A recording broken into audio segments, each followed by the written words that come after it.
going to talk about how to restore broken character.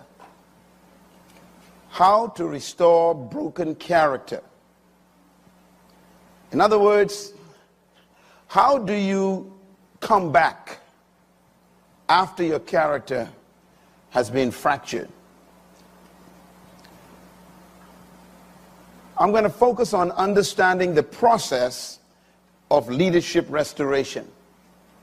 And this is probably one of the most difficult experiences leaders have, because we've been trained only to succeed. We've never been trained on how to fail effectively. And I think that's the problem. You have to learn how to fail also,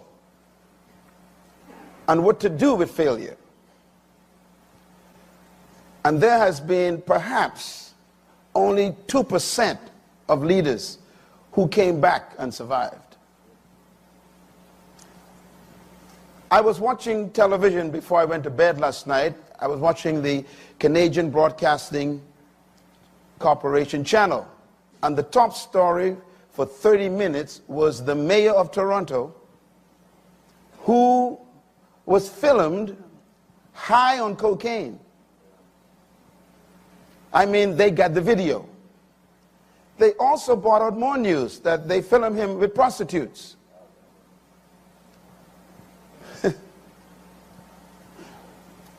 They brought him before the Council of Councillors in Toronto yesterday. They grilled him for almost 4 hours.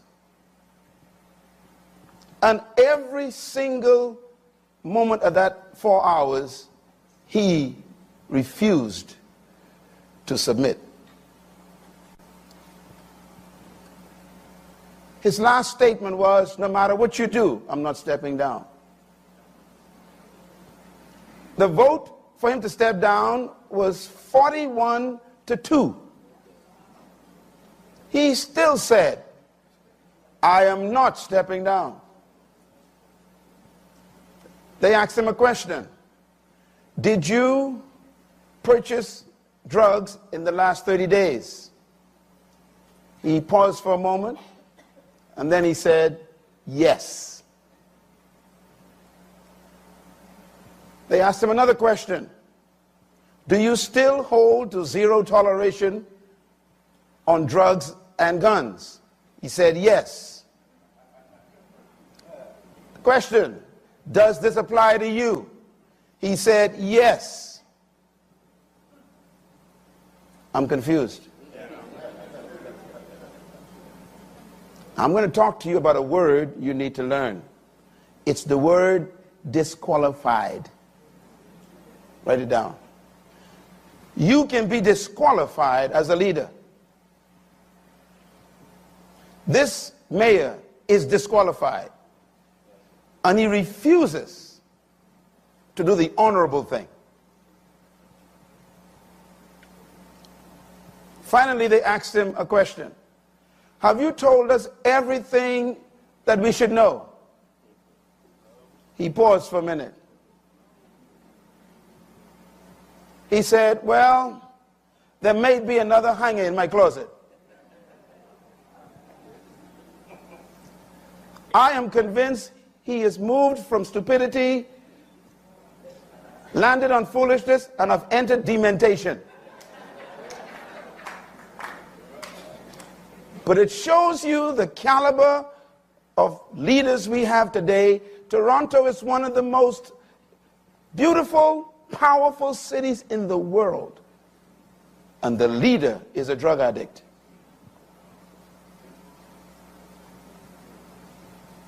No character. What do you do when you lose it all? I have a chapter in the book. The title of it is How to Fall Up. Because we know how to fall down. I have lost respect for so many ministers in America And I've also lost respect for those who continue to entertain them. I have disassociated myself with organizations in the United States, even though they wanted me to be used for their promotion. I said to them, because you support those who are disqualified, I don't want to be named among them.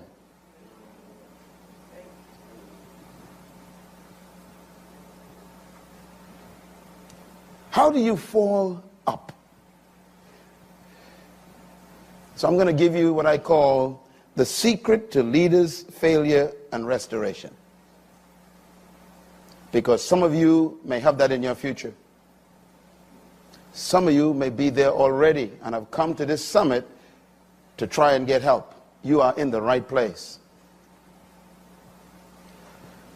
And this goes for politicians and pastors and corporate executives and bishops and housewives and ministers and even parents.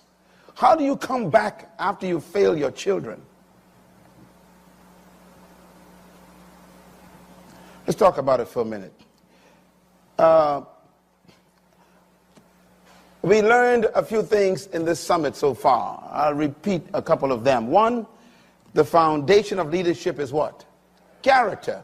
Number two, the most important component of leadership is character. I think you are convinced of that now. It's not power or skill or authority. It's not competence. It's not influence. It's character. Number three, the greatest protection of leadership is character.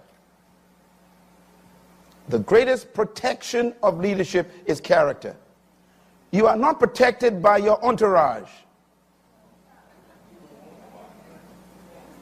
because your entourage may not have character, or they may be the ones who are protecting you from your default character.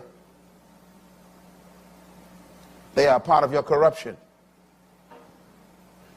And number four, talents and gifts are only as safe as your character. Character is the container of your skills, your gifts, and your talents. It's the container. If you break the container, you lose your talent and gifts.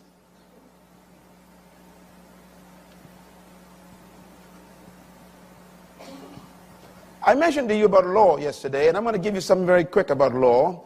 We understood that the foundation of character is values which produce your morals. But the question is, what produces values? The answer is, write it down, the foundation of ethics is law. And law is the source of culture. Law is the source of morality. Law produces moral implications, all law. And written and spoken law, rather, feeds the conscience. We talked about that yesterday. Conscience is unspoken law. It's the law shouting at you. And law is the source of values. Law interprets values, and law establishes values. Whenever you create a law, you've identified a value. And this is why the first thing you need to build any nation is not a prime minister or a president. You need a constitution. The constitution contains the ideals of the country, the standards that they are going to live by. It incorporates and constitutes the philosophy of the people. It is the body of law by which we agree to live by, which means that the Constitution is the source of culture. So that's how powerful law is. I thought I would give you a couple of thoughts about how law affects culture, and then how you can protect yourself from falling by getting back to law. Character is manifested when your values, your principles, and your morals are tested. No matter what you tell me about your character, only tests can prove what it is. You can call tests a lot of things. You can call it temptation. You can call it opportunities. But your character is tested under pressure. Number two, character is manifested under pressure because you don't believe what you believe until you are tested to break it. Your convictions are proven by tests, not by your pronouncements. What you claim must be tested. And that's why you shouldn't just read a person's resume. Read their life.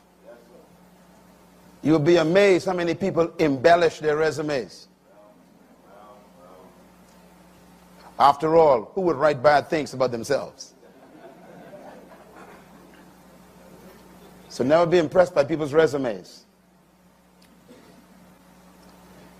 I want to stress again then that character is manifested when self-sacrifice becomes more important than popular compromise.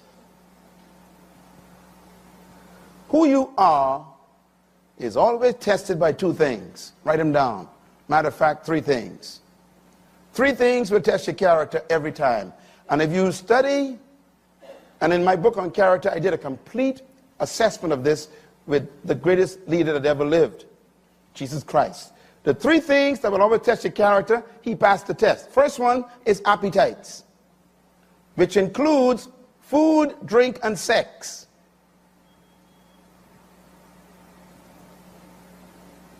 The second test that will manifest your character is the test for fame.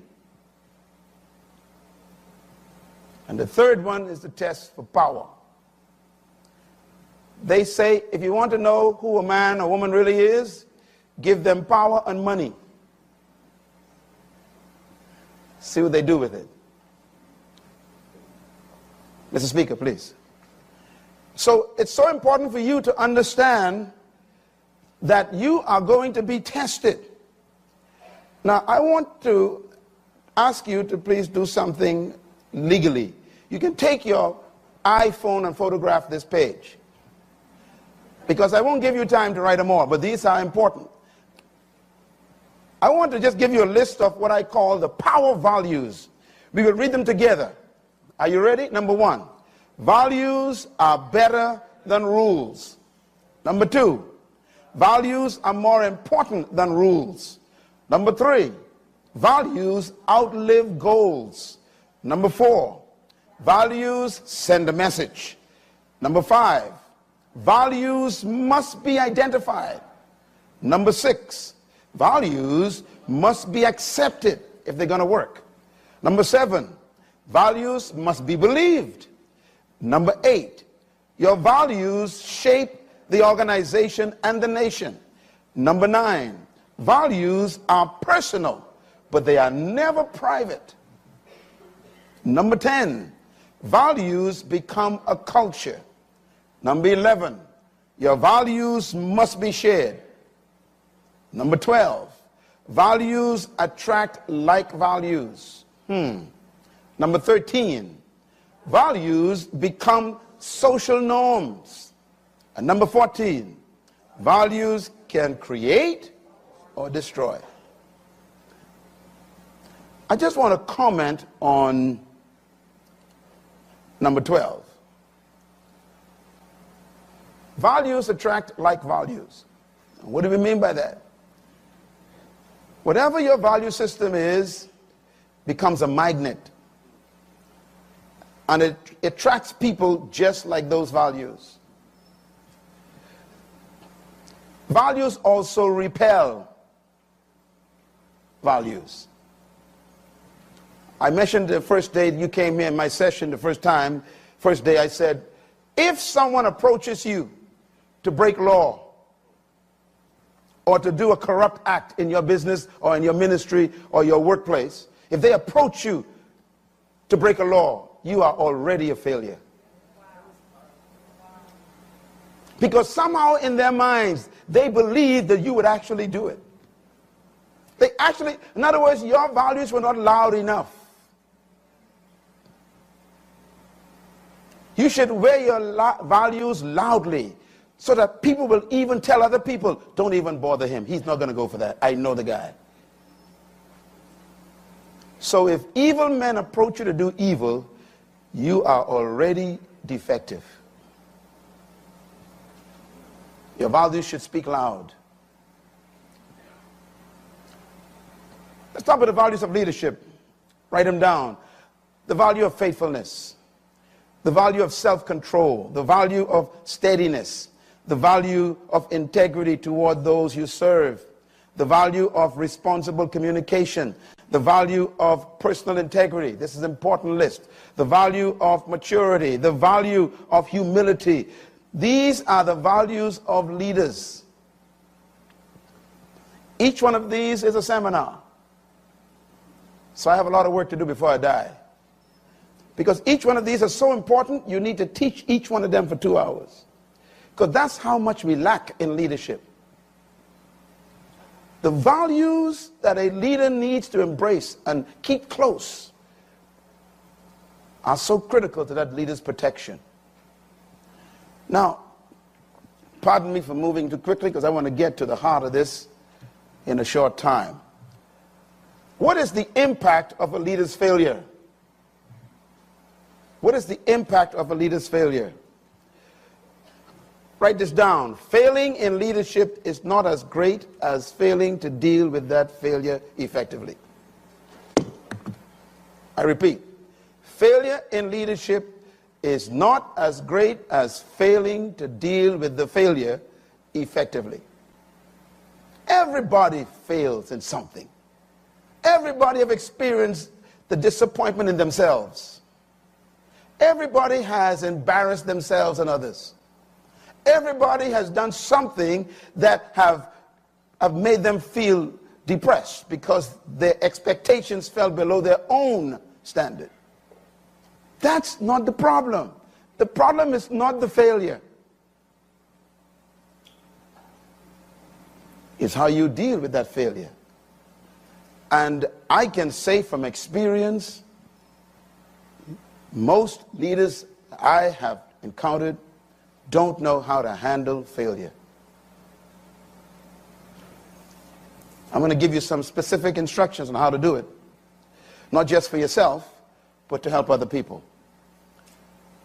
Second point, failure in leadership is really the closing of an account of trust.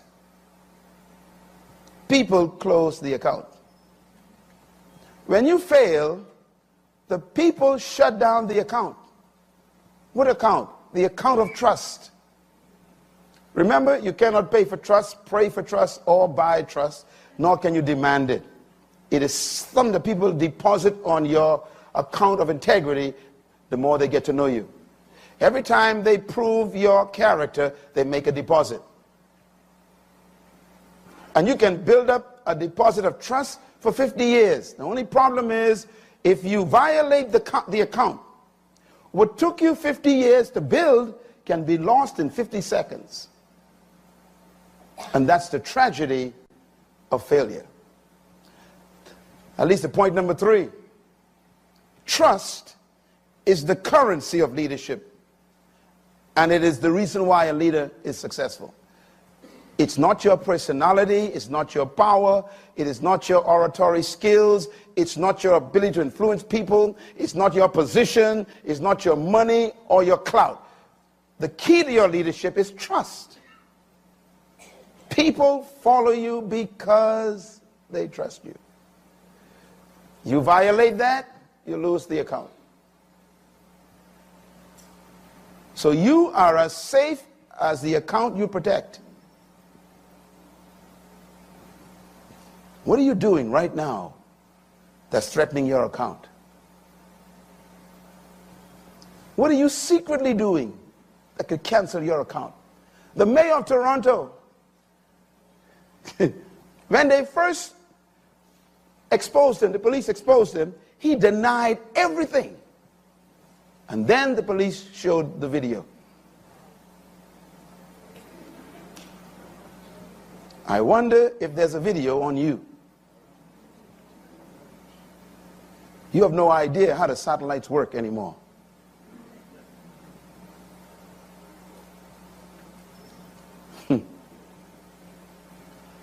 I was talking to the Minister of Security in Israel.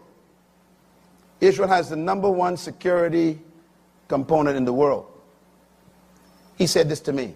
He said, if you take your battery out of your iPhone, we still hear every word you say. He didn't say turn it off. If you take the battery out. Yes, take a deep breath. So you thought you were safe, huh?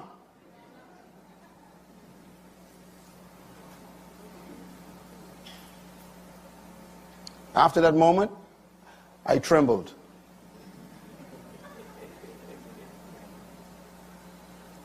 So unplugging doesn't unplug.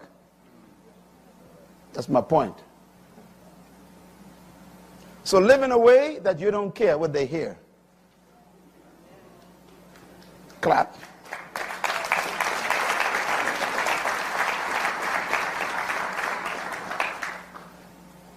So if the currency of leadership is trust, then you can only buy leadership success with the trust people give you. Your #1 goal in life as a leader is to protect the account. We need help, don't we? Let's talk a little bit then about the power of leadership trust. Write this down, very important. It is impossible to lead those who do not trust you, because they will sabotage you. You'll be amazed what they're cooking up when you leave the office. Secondly, trust is a deposit on the leadership account by the followers over a long period of time. I defined trust for you earlier in the seminar. I told you that trust is an equation.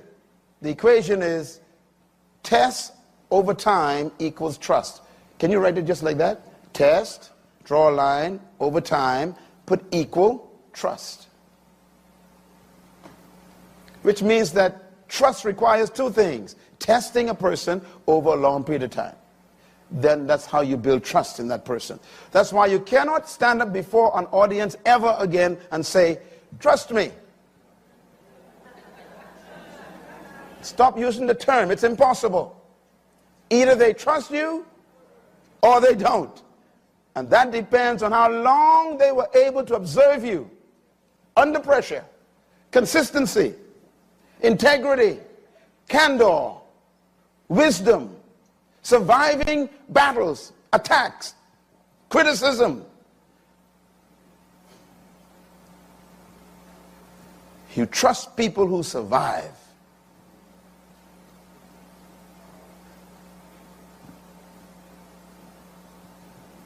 That's why we trust Mr. Nelson Mandela. His name has come up so often throughout the world lately because he is trustworthy. He is worthy of trust because he's kept steady under pressure. His conviction was bigger than their attempts to make him compromise. See this picture? I like this picture. I think we need more leaders in this position. You can interpret this picture many ways. One, fear of failure. Oh God, please, don't let me disappoint the people. Don't let me disappoint my spouse. Don't let me disgrace my children. Cry out. This is my position every day. I'm like, I'm so afraid. You think it's joy to be up here. You think it is easy for you to shake my hand and tell me how wonderful I've helped you. That's not easy. You're putting pressure on me. You're telling me, don't mess up.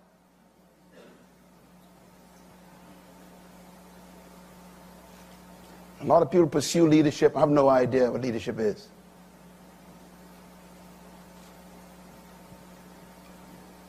Cry out. Go home and make that your position every day. Every morning you wake up, every evening you say, oh, please, please God, don't let me mess up.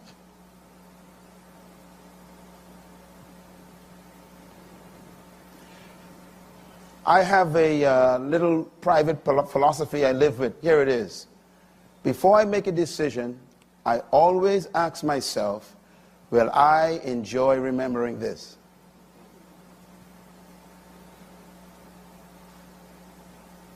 If the answer is no, you don't do it.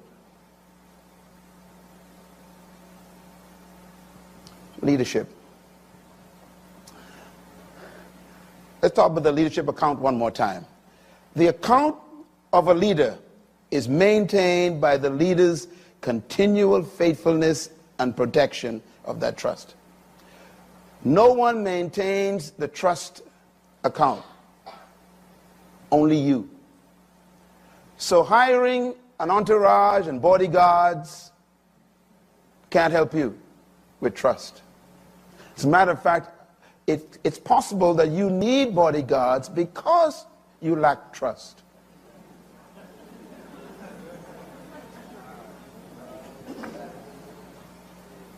Sometimes you don't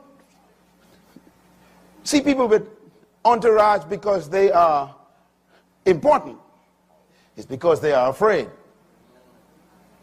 Not afraid of you, afraid of themselves.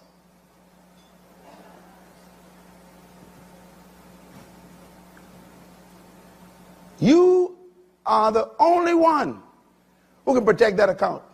And that account is protected in secret and public, constantly.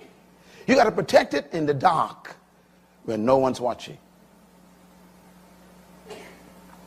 The mayor of Toronto, can I go back to him again? This guy thought no one knew. His account is over.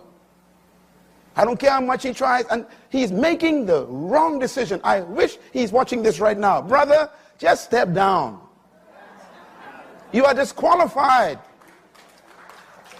Do you know that the American runner who ran the race, the Bahamas came second? A few months ago, the Olympic Committee called our government and said the Bahamas came first. Hang on. They said because they discovered that the American runner took drugs. In other words, the winner lost.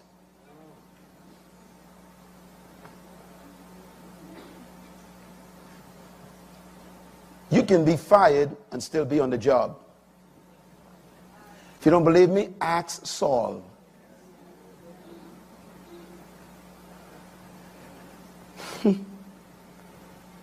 God can fire you and people think you are still hired. He was still going to work and was fired. And the guy who was appointed to take his place was already appointed. I hope there's no one already appointed in your position. Because God knows some things about you.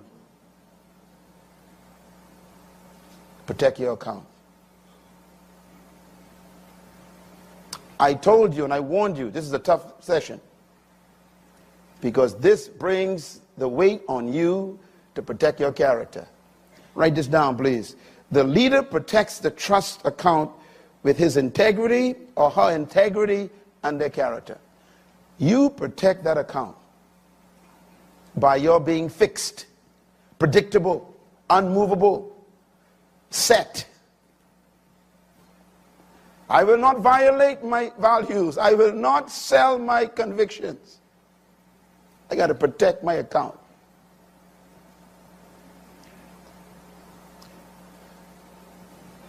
This man have lost his account. He's still trying to get it back, and it just is so tough. He's trying to help the poor, try to help Haiti, trying to do good works. He never went the route of restoration. Pretending that it didn't happen. doesn't cancel it.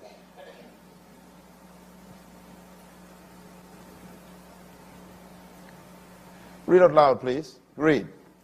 Violation of the trust account by a self-imposed destruction of this integrity and character cannot be restored merely by forgiveness. See, I got you. Stop telling people, forgive me. The mayor of Toronto last night repeated it over and again. Okay, yes, I was caught. Forgive me. I want the people of Toronto to forgive me. I want the council to forgive me. I want the Senate to forgive me. Brother, we don't want to forgive you. We want you to leave, they said. Forgiveness is not restoration.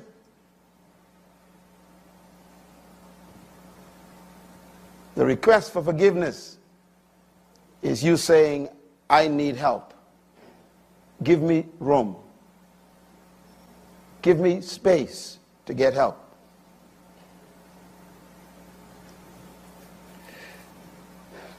Read this one for me. Go. The followers may forgive the leader immediately, but the trust account will be depleted. Don't confuse forgiveness with the restoration of trust. You know, when you commit adultery in your marriage, you feel all bad about it, remorse, all this good stuff, and you get on your knees, oh, please forgive me, baby, I just, it just was a mistake, and I didn't mean, I love you. After all, you're a Christian, you got to forgive, God say forgive, and go through all this stuff. And you finally get your spouse to say, okay, I forgive you. That has nothing to do with the account. Forgiveness is not the restoration of trust. Write it down. Forgiveness is simply me saying, I'm going to give you room to rebuild the account.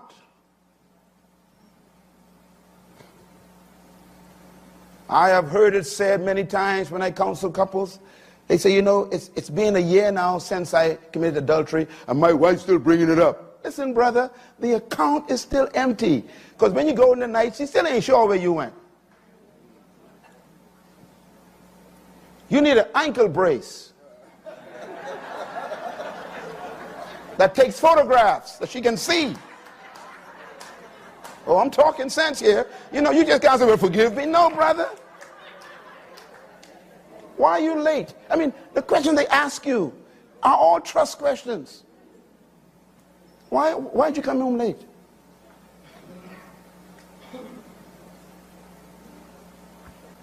Stop blaming people for not trusting you. You destroyed the account. And I learned something from my experience with people. It takes longer to rebuild it than to destroy it. And it takes longer to rebuild it than to build it.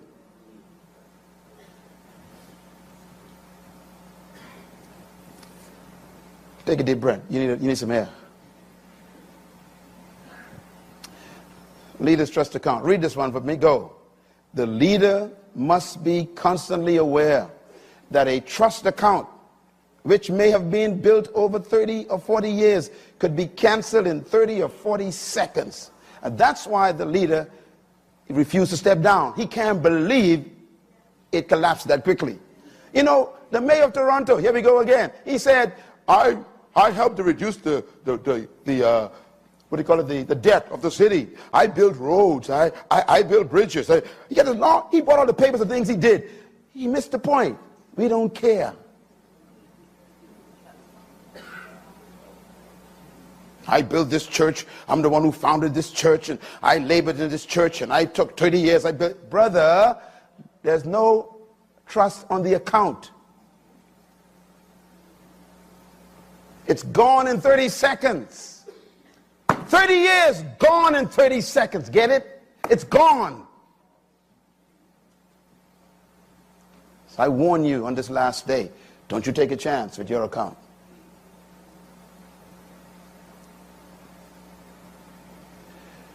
We need to stop failing and start succeeding. We need leaders emerging in this century, and hopefully Atwila can help in some small way to produce a crop of leaders who the world will be shocked over. Who are these people? Where did they come from? They are faithful to their spouses. They don't steal. They don't lie. They don't corrupt themselves. They would rather go to prison. They would rather lose friends. They would rather even lose the church for the sake of their convictions. Oh, give us these leaders, oh God.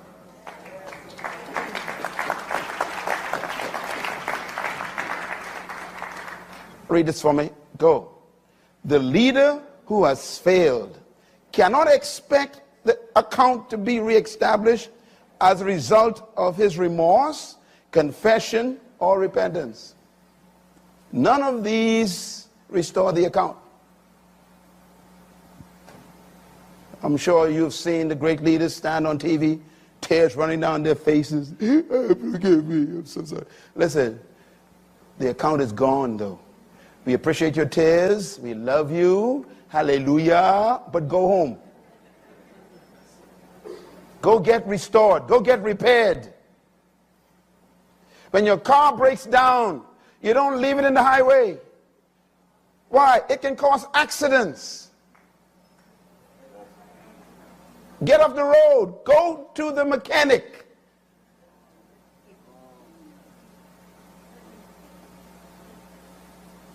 Get out of the pulpit. Get out of the CEO position. Get out of the office. Get out.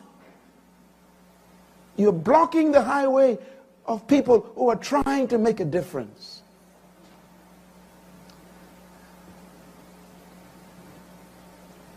Write this down, please.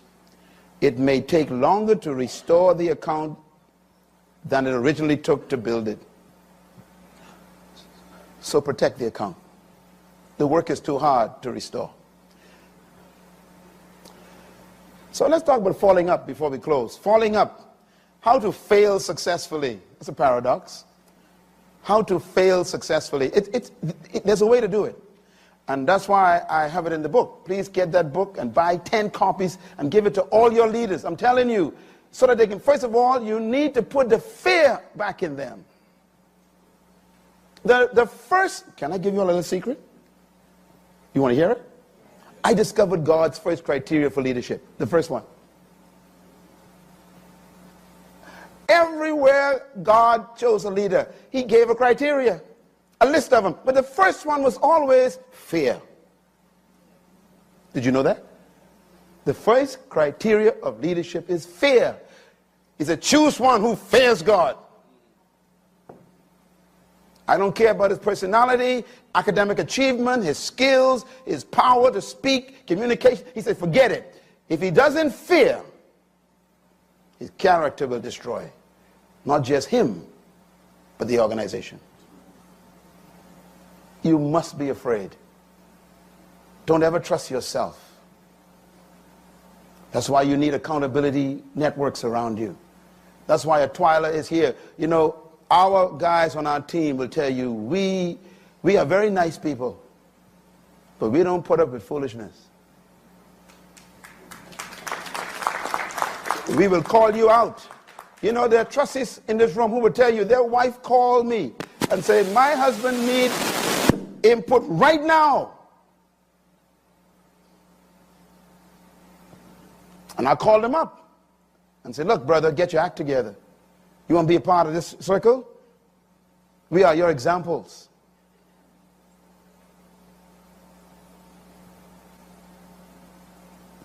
The wounds of a friend are faithful.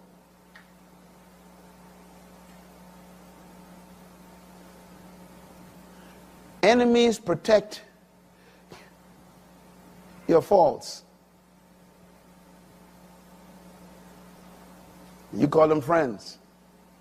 A friend doesn't protect your fault. They expose it. They tell you, you got to fix this.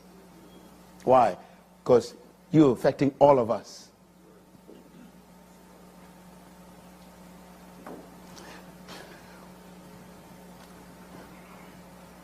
When you fail, you close the account. Leaders protect the trust account with their character. Now, I want you to look at this guy. This is the image of someone who has fallen. What do I do? What is the process of getting back? I'm going to give you the list. Write it down. Here's what to do if your character fails. These are the steps you should take. They are fail-proof, but you got to follow them.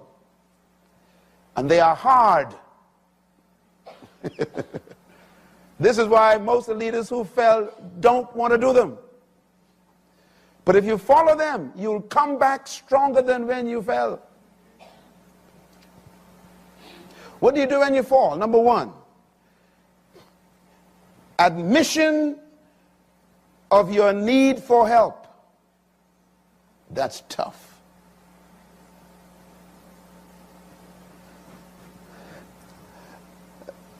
On the news last night, they asked the mayor of Toronto, do you, matter of fact, check it, go on the internet. They said, do you believe you are a drug addict? Absolutely no. Do you believe you have problems with alcohol? Absolutely no. Do you believe you need help? Absolutely no. I said, this guy is over.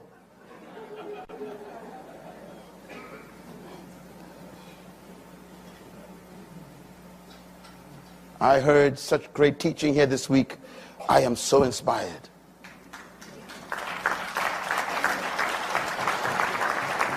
And someone said this week, I wrote it down, it was Sister Josephine. She said,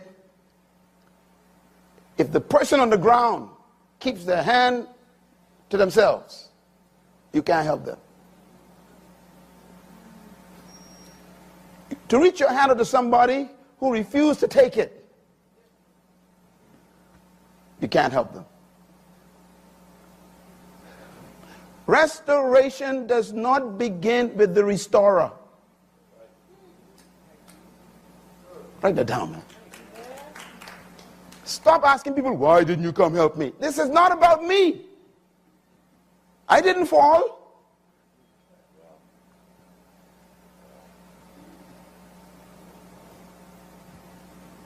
You can't help a man who doesn't want it. Or, worse still, who doesn't think he needs it.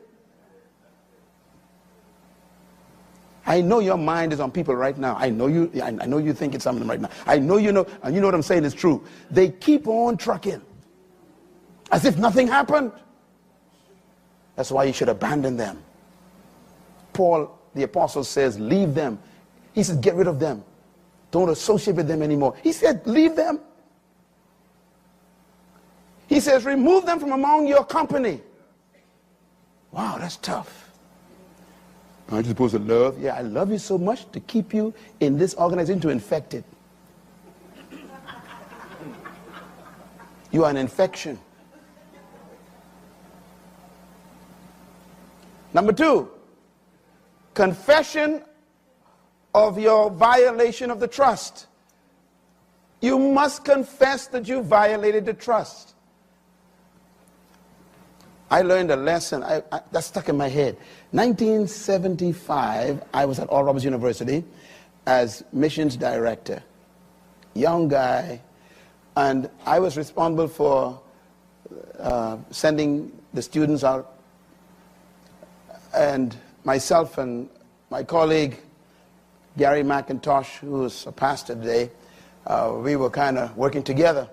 And the students would put their monies in for the trips every summer, and we were responsible for accounting for those monies.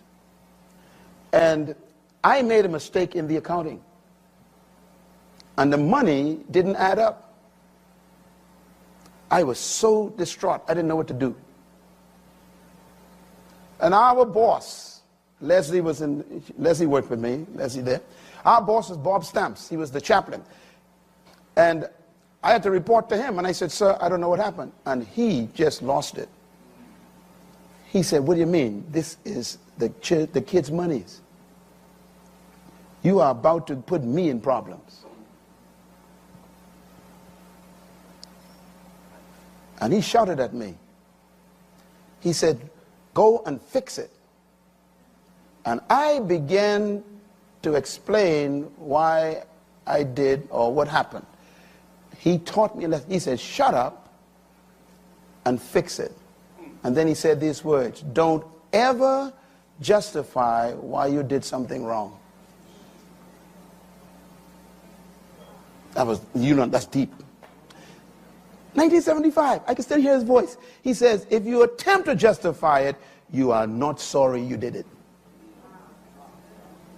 Why? You are explaining why it happened, which means you justified wrong. There's no justification for wrong. I walked out of his office, went back to my dorm room. I cried the whole day. I didn't go to class. I was messed up. That was 75. I am standing here over 30 years later, and it's still in my spirit. He taught me a lesson of integrity. When you fail, don't explain why. That's the point. Just confess it and admit it. Take responsibility for it.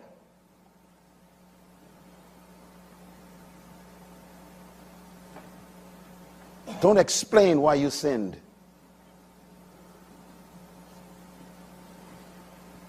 Maybe that's why David came back, David said, God, against you and only you have I sinned. I was born in iniquity, shaped in it. My sins always before me. I have sinned. Restore the bones that are broken. Purge me with hyssop. And he made it public. He wrote it in a book. Would you write your disgrace in a book? No wonder why he came back and died with dignity and gave the world a great son named Solomon. Number 3. You must identify a true and reliable authority in your life to be accountable to. That's tough. We heard that all week. It's tough to find that person. These words are very carefully written. A true and reliable. It's tough to find a true person, genuine and reliable. That means they themselves have a strong character that's been tested. Thirdly, after that, you should completely submit to that authority without condition. Oh boy. Ladies and gentlemen, the authority that I'm talking about is not your friend. I may be friendly to you, but I ain't your friend. If you tell me I'm your authority, I'm not your friend. I'm friendly, but don't get carried away. I will lay into you like a hawk.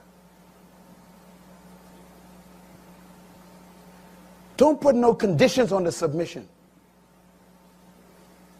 There's so many names floating in my head that I know personally. They say things like, yes, I'd like to meet with you, but let's do it next month. I'm like, who fell, me or you? I am available on Thursday. You submit it to me, you find your way, fly, come by boat, train, or fly on a crane. You come here Thursday. You got a problem, not me.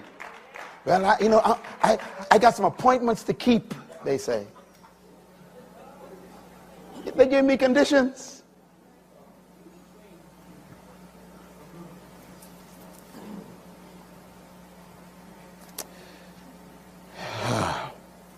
Number 5, obedience to the advice and the counsel and the instruction of that authority without condition.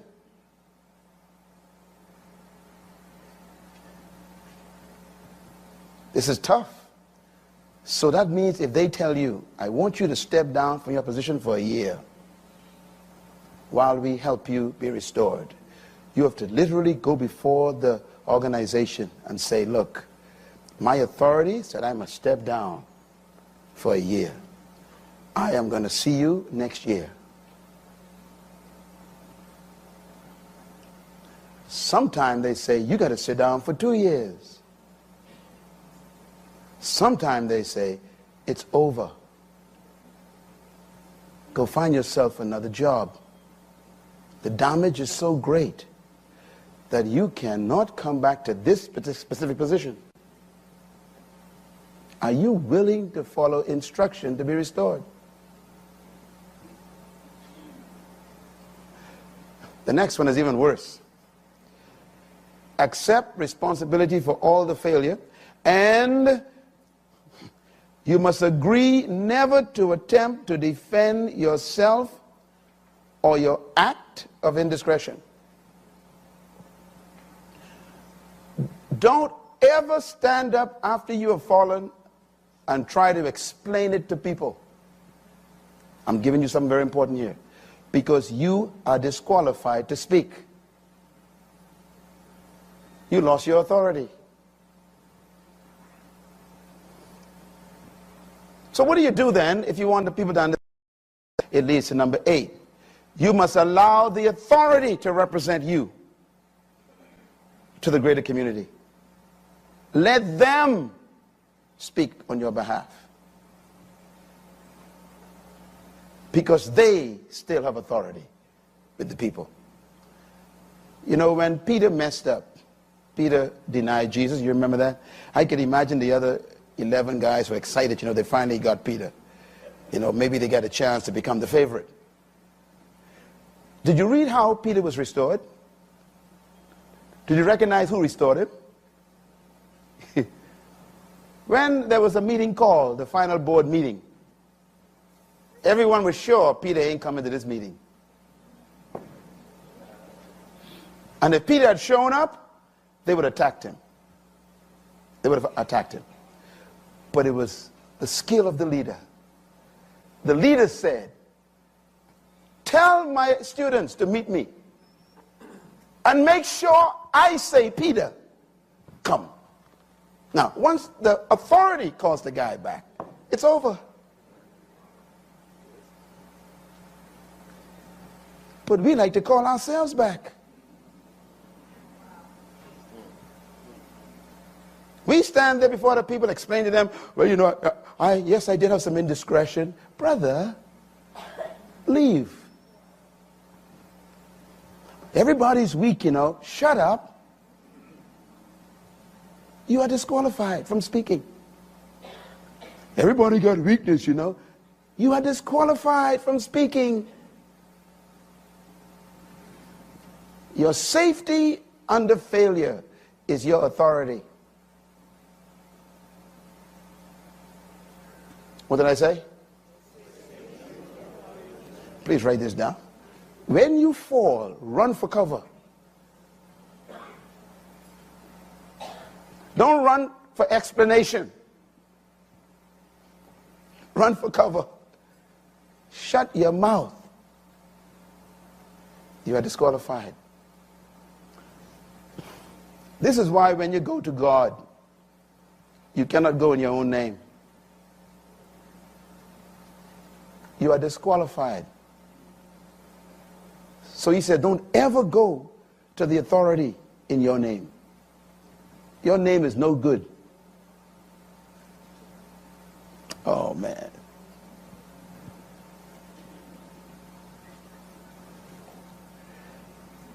Is this good?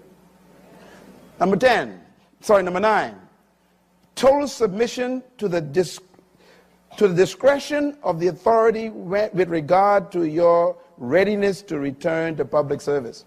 Now, this one is important. That means the authority has total control of the discretion as to when it thinks you are ready to come back. This is very dangerous. I've seen people come as well, you know, I went to counseling and, you know, I've been there for 6 months and, you know, and the Lord told me to start again.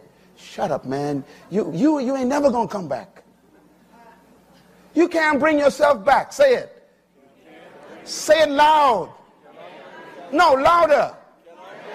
I can't hear you. Shout it. Don't you ever forget that. You cannot bring yourself back after a fall.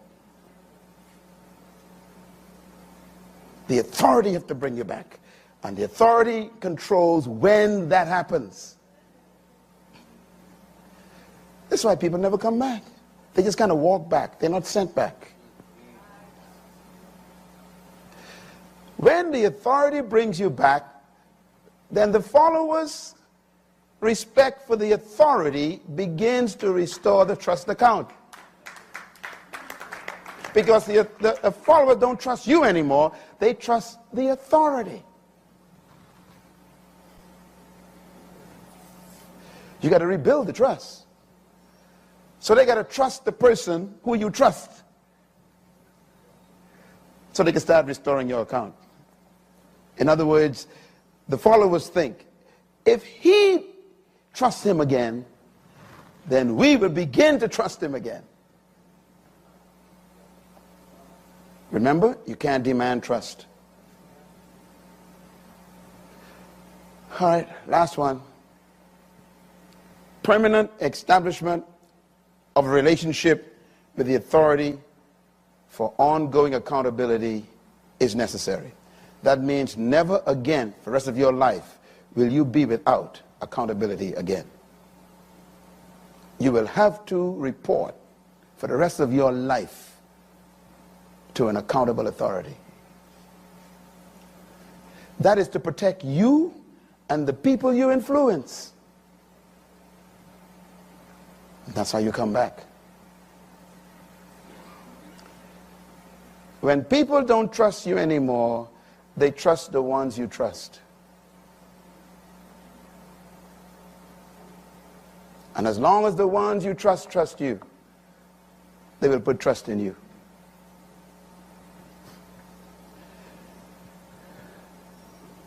That's why we can be trusted, you know, because God trusts Jesus.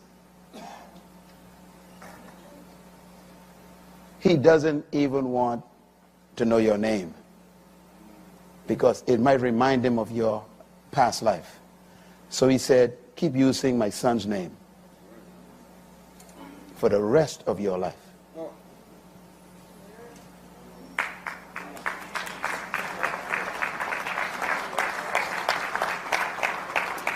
All right, closure. There you are. Do you feel it? I feel it. Don't you feel it? Help me come back. You can come back after a fall, but you got to follow the instructions. There are two books I want to recommend to you. The new one, in the last chapter, is about falling up. Please read it and teach it to your staff.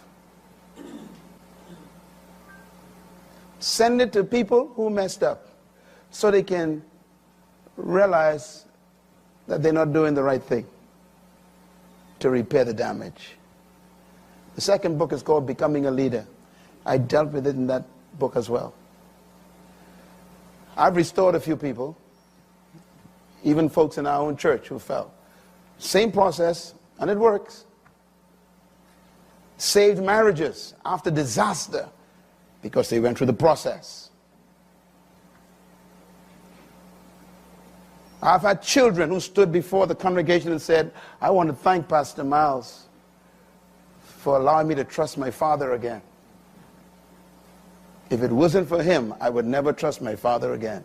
I've heard kids say that publicly in the front of a congregation. They followed the process. I know it's tough, but you are damaged. You need repair, not a Band-Aid. Finally, failure is not the termination of the leader's call. That's good news, eh? Failure is not the termination of your assignment or even your gifts. You still have your gifts. Your talents don't leave you in a failure. Failure must be seen as a detour